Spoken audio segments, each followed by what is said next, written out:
It's Friday, the 11th of April, 2014, and you're watching The Brief on Newsfirst. Now, taking a look at your top trending story for today.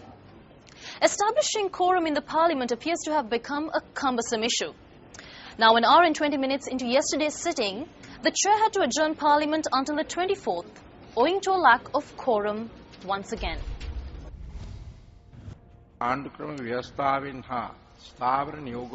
With the exception of special occasions, as mentioned in the standing orders and the Constitution, in all other instances, including voting, if an MP has not brought the failure to establish quorum to the attention of the chair, it is clear that there is no legal obligation for there to be 20 members in the chamber. Furthermore, I wish to inform this House that the Medical Amendments Bill passed on the 20th of March 2014 was adopted in keeping with the proper procedure. When the adjournment motion was tabled in Parliament today, UPFA parliamentarian H.M. Aswar brought to the attention of the chair the fact that quorum had not been established. Oh, Garu Aswar Mahata. Yeah, there is no quorum, sir. Quorum seenuwa nada karanna. Call for quorum. Subsequently, MP Aswar left the chamber.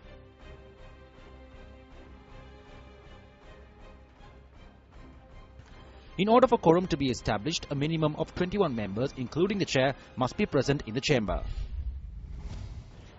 Also in the House of Legislation, UNP MP Rosie Senanaika posted questions on incidents of child molestation and related incidents from the period of 2008 to 2012. Honourable Speaker, if politicians are involved in such events, then it is my view that before they are convicted as criminals, their positions as public representatives should be suspended. On a prior date as well, the Minister said that it is irrelevant. It is relevant. You are the Minister of Women's Affairs in this country. Just because I am the Minister of Women's Affairs in this country, everything doesn't come under my purview. Honourable Speaker, I said that this was a question to be posed to the law and order sector. The Maligawatta police have apprehended a gang of kidnappers who had abducted a child and demanded 3 million rupees as a ransom. Now, the boy was found at a residence in Hunupitiya where he was being held hostage. They abducted me, saying they were taking me to a funeral. They threatened me with a knife and asked me to sleep. The police came there and broke down the doors and rescued me.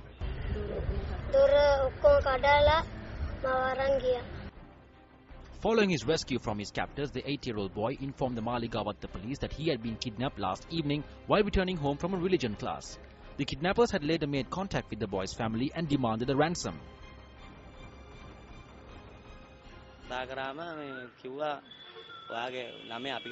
They called us on the mother's phone and said they had the boy. They asked us not to fear and said he was safe. They told me that if I did not give them the sum demanded, they would kill the boy. I asked them how much they wanted. They asked me for 3 million. I said I was willing to give them 5 million if they only brought my child back without harming him. Then they cut the line after informing us that they would call back in the morning. They called us back and told us that if we went to the police, the child could be hurt and that we should not go to the police. The police media spokesperson says that over the past 2 months, 65 persons were arrested on suspicion of being involved in attempts to revive the LTTE.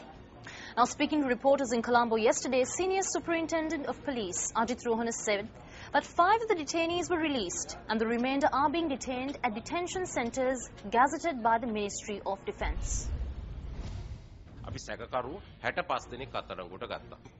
We arrested 65 suspects. Because of the lack of evidence and other reasons, 5 of them were released. 60 persons are in our custody. Among them are 10 women. 8 of these women are being held at the Busa camp. 2 are being held in Vaunia. Every one of them are being held at detention centres that are gazetted. They are entitled to all the rights that are enjoyed by inmates. They were arrested under the Prevention of Terrorism Act. Several technology companies are urging people to change all of their passwords after the discovery of a major security flaw. Now, computer security specialists say a bug dubbed Heartbleed has been discovered in online data scrambling software, and hackers can use it to their advantage. The Yahoo blogging platform Tumblr has advised the public to change passwords everywhere, especially on high security services like email, file storage and banking. OpenSSL is used to digitally scramble sensitive data as it passes to and from computer servers so that only the service provider and the intended recipients can make sense of it.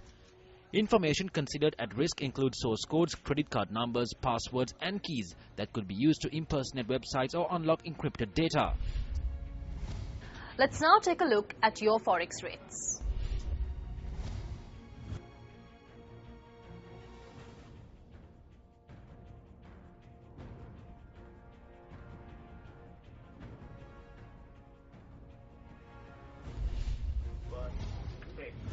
And that wraps up today's edition of The Brief. You can leave us a like or subscribe or leave your comments in the comment box below. I'm Shehani Rajendra signing off for the Newsfirst team, reminding you always to stay briefed.